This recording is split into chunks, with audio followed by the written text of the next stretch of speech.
Hi, another update na naman guys. Done my daily routine. As in, grabe. Tutudyo akong pawis. Singot.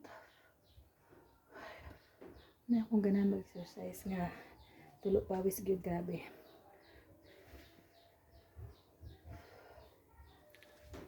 I'll meet at 15 minutes na po sa akong exercise. Grabe. Pawis. Ay, kainit po kayo karos panahon eh. After na ko po yung laba, naglabas mga uniform, then nag-exercise. Grabe akong pawis. Nagtuto, judong singot guys. So 15 minutes na po na itong exercise karon. So sa makita ninyo, itong pawis nagtuto gyud. Pero nice man pud sa feelings nga paning tuntag maayo. Muna ibig sabihin nga nag-workout ang atong kuan, ang atong kahago.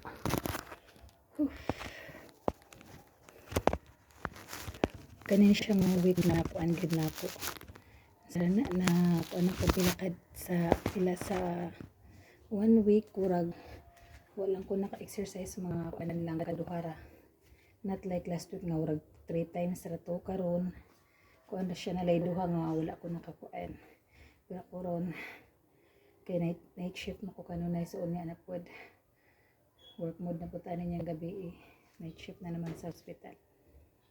So damo pa yung pasyente karon. Nadi kay good news. Kaya nagtimbang ko yesterday dito sa hospital, then another ko na po. So ang bawas na sa ko is 2 kilos and half na siya. So malipay na ba ito tanong pagkuan kanang nabawasan ganyan atong kanang timbang nga ang atong kahago nagbunga pod. So I'll continue it lang, bahala na sa kabisi basta. So sa kaadlaw maghatag gyud tag 5 to 10 minutes na exercise. Kung lugar-lugar 15 minutes para karon 15 minutes na ako. Kaya ang 5 minutes ang planking, din ang 10 minutes is standing position lang exercise with bote na to siya ang 10 minutes.